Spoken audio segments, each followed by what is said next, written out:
बिस्मिल्लाहिर्रहमानिर्रहीम। इस्लाम के माशी अहकाम के ज़िमन में बहुत सारे एतराज़ात हैं और गलतफ़हमियाँ हैं जो लोगों में अक्सर पाई जाती हैं। और इस सिलसिले में बाज़ तो वो गलतफ़हमियाँ हैं और वो एतराज़ात हैं कि जिनके बारे में उनका नोटिस लेना और उनके बारे में सही नुक्ता नज़र को वाज़ेह करना बहुत ज़रूरी है। और ज़ाहिर बाज़ वो एतराज़ात हैं कि जो एतराज़ बराए एतराज़ हैं और उनसे सर्फ़ नज़र भी किया जा सकता है। ताहम एक बहुत अहम एतराज़ जो अक्सर जगहों से कुरान मजीद के आम तौर पे अहकामात पर और इसी तरीके से ख़ुद मुसलमानों के अंदर से भी किया जाता है, वो ये है कि इस्लाम में ऐसा मालूम होता है और ख़ुद कुरान मजीद के बाज़ अहकाम से मालूम होता है कि ग़ालिबन एक ख़ातून की या एक औरत की जो हैसियत है वो मर्द के मुकाबले में सानवी है। और इसके सिलसिले में बहुत सारे एतराज़ात और बहुत सारे इंस्टेंसेस हैं जो कोट किए जाते हैं।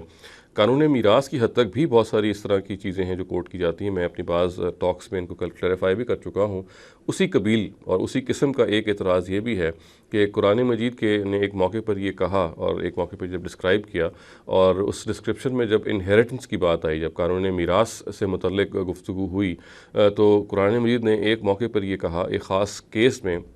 कि जो बाप का हिस्सा है वो माँ के मुकाबले में ज़्यादा है। चुनाचे इससे जो मुतरज़ीन हैं वो अपने इस जो उनका जो पुराना मुकदमा है इस्लाम के ख़िलाफ़ वो उसको मजबूत करते हैं। वो ये कहते हैं कि देखिए मीरास के मामले में भी कुरान मजीद ने जब डिस्क्राइब किया तो एक जगह ये बताया कि बाप का हिस्सा माँ के मुकाबले में ज़्यादा है, जिससे ये बात बिल्कुल वाज़ेह होकर सामने आ जाती है कि इस्लाम में ख़वातीन की जो हैसियत है वो सानवी है और बाप की, या यहाँ इस केस में तो बाप है ज़ाहिर है, वरना उम्मी तौर पर मर्दों की जो हैसियत है वो बरतर है।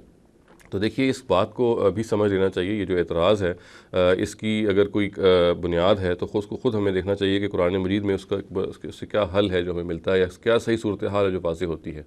देखिए कुरान मजीद ये बताता है कि जो मीरास है या जो मीरास की तकसीम है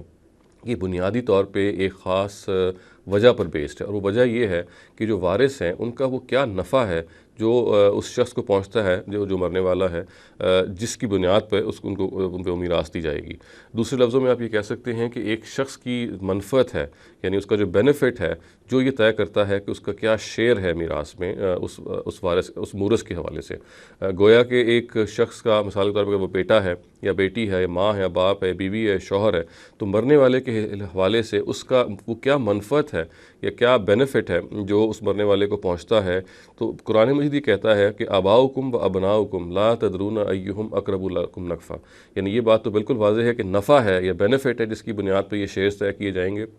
अलबत्ता अल्लाह ताला ही कहते हैं कि ये बात कि किस रिश्ते का उस मरने के वाले के हवाले से कितना नफ़ा है ये इंसानी अकल तय नहीं कर सकती। और इस मामले में ख़ुद अल्लाह ताला ही कहते हैं कि मैं ही बता सकता हूँ कि ये मनफ़त किसकी ज़्यादा है, बेटी या बेटे की या शौहर या बीवी की या माँ या बाप की, इसी तरीके से और रिश्तों की वो मनफ़त की जो प्रोपोर्शन है ये अल्लाह ताला कहते हैं कि ये तो बिल्कुल वाज़ेह है कि नफ़ा है इसकी बुनियाद, मगर किसका नफ़ा कम है किसका ज़्यादा है ये इंसान नहीं तय कर सकता, ये अल्लाह ताला ही बताएँगे। चुनांचे ये देखिए कि जो इशू ज़ेर बहस है इसमें अगर आप देखिए तो जहाँ तक माँ और बाप के हिस्सों का ताल्लुक़ है तो कुरान मजीद ये बिल्कुल वज़ाहत से कहता है कि औलाद होने की सूरत में या बहन भाई होने की सूरत में माँ और बाप का हिस्सा बिल्कुल बराबर है, यानी वो 1/6 है, दोनों का हिस्सा बराबर है, दोनों का हिस्सा 1/6, इसमें कोई तफरीक नहीं रवा रखी गई, ये बिल्कुल बराबर है। तो पहली बात तो ये बिल्कुल इस एतराज़ को सामने रख के पेश करनी चाहिए कि ऐसा नहीं है कि कुरान मजीद ने माँ और बाप के हिस्सों में मुतलकन कोई फ़र्क किया हो, बल्कि ये जैसे दो मैंने आपको बड़े हिस्से जो बड़े इंस्टेंसेस बताए, यानी अगर मरने वाले की औलाद मौजूद है या उसके बहन भाई मौजूद हैं, इन दोनों ही केसेस में हर हाल में माँ और बाप का जो हिस्सा है वो 1/6 है और बराबर है। सिर्फ़ एक स्पेसिफ़िक केस ऐसा है कि जिसमें बाप का हिस्सा ज़्यादा है और वो ये है कि सिर्फ़ वालिदैन ही वारिस हैं। गोया कि मैयत के या मरने वाले के और कोई वरसा नहीं है, सिर्फ माँ और बाप ही वारिस हैं। तो इस केस में यानी कुरान कहता है वारिसहु अबवाहु, यानी वालिदैन ही उसके वारिस हैं और कोई वारिस नहीं है। तो कुरान ये कहता है कि बाप को 2/3 मिलेगा और माँ को 1/3 मिलेगा। इसकी वजह बिल्कुल वाज़ेह होकर समझ में आती है और वो ये है कि यानी बहन भाई और बच्चों की एब्सेंस में जो नफ़ा उसको बाप से पोटेंशली पहुंच सकता है वो कहीं ज़्यादा है जो उसको माँ से पहुंच सकता है। उसकी वजह ये है कि इस तरह की सूरत हाल में बाप ही फिर उस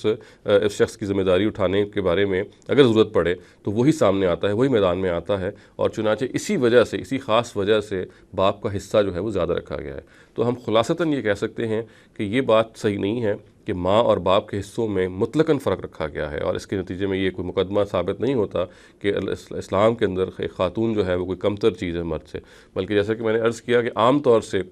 आमतुल वरूद जो मामलात होते हैं वो ऐसा ही होते हैं कि एक शख्स के बहन भाई भी होते हैं और औलाद भी होती है, आमतौर से ऐसा ही होता है। तो इसमें तो माँ और बाप का हिस्सा बिल्कुल बराबर है, इसलिए कि जो मनफ़त एक मरने वाले को पहुँच सकती है माँ और बाप से, वो बिल्कुल बराबर है। ताहम अगर उस मरने वाले का ना कोई औलाद है और ना कोई बहन भाई हैं, तो ये एक ख़ास केस और एक ख़ास सिनेरियो है। इसमें तो फिर ये बिल्कुल वाज़ेह है कि बाप ही की मनफ़त है जो पोटेंशियली उस मरने वाले के लिए ज़्यादा हो सकती है, क्योंकि इस सिलसिले में बाप ही फिर अपने आप को माखूज़ ठहराता है अपने बेटे की ज़रूरियात में अगर ज़रूरत पड़े। चुनांचे इसी वजह से इस ख़ास केस में बाप का हिस्सा ज़्यादा रखा गया है।